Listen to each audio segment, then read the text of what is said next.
Hi friends, good morning. ఈరోజు ఏం చేస్తున్నానో తెలుసా? ఇవి మనీ వేస్ట్ అని పారేసే బిర్యానీ డబ్బాలండి ఇవన్నీను. వీటికేమో హోల్స్ పెట్టి చూపిస్తాను. వీటికేమో మనం ఈ కిందని ఈ సైడ్కి ఇలా హోల్స్ పెట్టుకోవాలండి. కిందని ఏంటంటే వాటరు ఉండకూడదన్నమాట. వాటర్ మనం పోస్తే కిందకి జారిపోగలగాలి, అలాగైతేనే మొక్క బతుకుతుంది. అలాగని ఈ సైడ్కి కూడా పెట్టామండి. సైడ్కి ఎందుకు పెడుతున్నామంటే అది ఇక్కడ ఇది జారకుండా పోయి ఇక్కడ కూడా జారిపోతుందండి. ఇక్కడ కూడా ఉండదన్నమాట. ఈజీగా వాటర్ ఉండాలి, వెయ్యాలి, కానీ వెళ్ళిపోవాలి, మొక్కలోంచి వాటర్ దిగిపోవాలి. అంతేనండి. ఇది బిర్యానీ డబ్బాలు. దీనికి మూత కూడా ఉంటుంది కదా, ఆ మూత ఏమో కింద పెట్టి దాని మీద ఇది పెట్టుకున్న ఇండోర్ ప్లాంట్గా కూడా మనం అన్నీ ఇప్పుడు ఈ ప్లాంట్లన్నీ దీంట్లో నేను మార్చుకుంటాను. చూసారా? వీటిలోకి కలిపిన ఈ మన్ను పేడ కలిపిన ఈ మన్ను అంతా ఈ డబ్బాల్లోకి వేసుకుంది. ఈ డబ్బాలోకి ఎలాగెత్తడం అని అంటే అది కూడా చూపిస్తాను. ఇప్పుడు ఈ డబ్బా ఉంది కదండి, ఇచ్చిన డబ్బా. దీంట్లో కొత్త వాళ్ళ కోసం చెప్తున్నాను, పాత వాళ్ళ కోసం కాదు.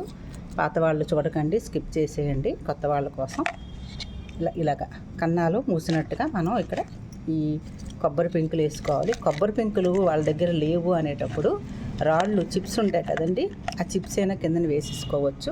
లేదు అంటే ఎండాకులు వేసేసుకోవచ్చు అండి. దీంట్లో ఎండాకులు వేసేసుకొని ఈ కలిపిన మన్ను అంతా మనం ఇసుక మన్ను కలిపి అనేది, ఎందుకంటే క్రాటన్ మొక్కలకి ఇండోర్ ప్లాంట్కి ఇసుక శాతం ఎక్కువగా ఉండాలి. ఆ ఇసుక శాతం ఎక్కువగా కలుపుకొని అది దీంట్లో ఇలాగ వేసుకొని మొక్క మనం పెట్టుకోవడమే, మరేమీ లేదండి. అంతే, చాలా ఈజీ. ఈ చిన్న చిన్న జాగాల్లో ఇప్పుడు అందరు కూడా బిర్యానీ ఎక్కువ తెప్పించుకుంటారు ఆన్లైన్లో. వాళ్ళేమీ డబ్బాలు పారేయకండి, వేస్ట్గా పారేయకుండా ఇలా చేసుకొని చక్కగా నీట్గా పెట్టుకోండి. కొత్తగా క్రాటన్స్ పెట్టండి. వాటికి ఏంటంటే వారం 10 రోజుల వరకు మీరు ఏమి నీళ్లు పోయకపోయినా వీటికి పర్వాలేదు. చూసారా? వీటికి వారం రోజుల వరకు నీళ్లు పోయకపోయినా కొద్ది నీళ్ళు వేసేసి చాలు. వారం రోజులు కూడా ఇది బతికేస్తుంది ఈజీగా.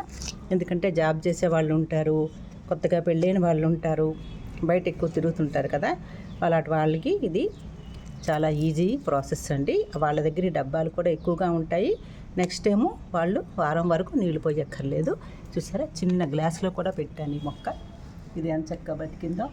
వారం అయిందండి ఇది బతికింది. ఇది ఇప్పుడు నాకు ఒక మేడం ఇచ్చారు, ఒక తమలపాకు.